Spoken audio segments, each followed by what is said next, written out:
The only way to dispel darkness is by introducing light, so I'm stopping by today to help introduce a little light into your morning and to encourage you to do the same for someone else. Don't just take it all in, but be a distributor of light today. Share the goodness of God, all that He's done for you. Share a testimony. Give a positive statement, a positive comment, a positive word about your ability to trust in God because of His faithfulness over your life. Today we're looking at Joshua chapter 11, starting at verse 12. It says, "On the day the Lord gave the Israelites victory over the Amorites, Joshua prayed to the Lord in front of all the people of Israel. He said, 'Let the sun stand still over Gibeon, and the moon over the valley of Ajalon.'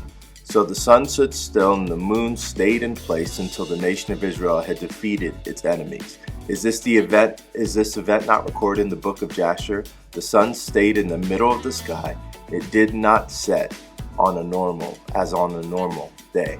We're reading here about this encounter where Joshua and the children of Israel are fighting a battle, and they are not just fighting, they are winning the battle. And they have determined that they are not just going to barely win this thing, but Joshua is seeing that the victory is being wrought in such a way that he does not want to allow the enemy to get away at all. So he continues to go after them with everything that is in him. What is happening is they're running out of daylight. So Joshua has this completely extraordinary expectation of God. So he says in front of the people, "God, will you cause the sun to stand still?" And God does just that. Here's what I want to share with you today. Here's how I want to turn the light on with you. Your expectation of God determines what you'll receive from God. Joshua had no problem standing in front of the people and saying, "God, cause the sun to stand still."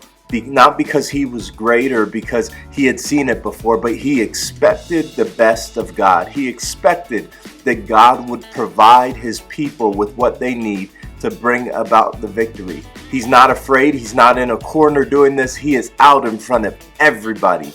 And then on top of that, God does it. And Scripture tells us it had never been done before, and it has not been done since. His expectation moved him out of the realm of common human possibility into the realm of God possibility. Here, this morning, I want to tell you that the God that you serve is able to do things that you have never seen or you can't even imagine.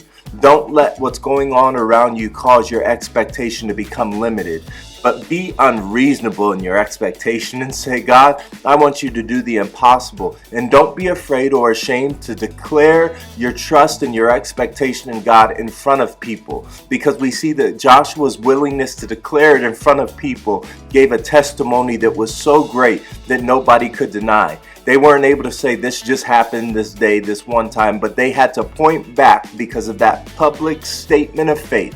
They had to point back to Joshua and say this was not about Joshua, but the God that he served was so mighty and nobody else can take credit for this.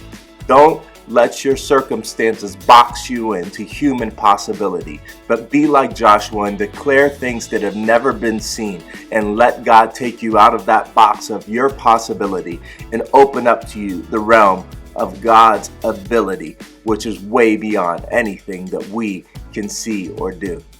Take some time today, share, comment, post, repost, do all of that. Introduce some light into the social media atmosphere.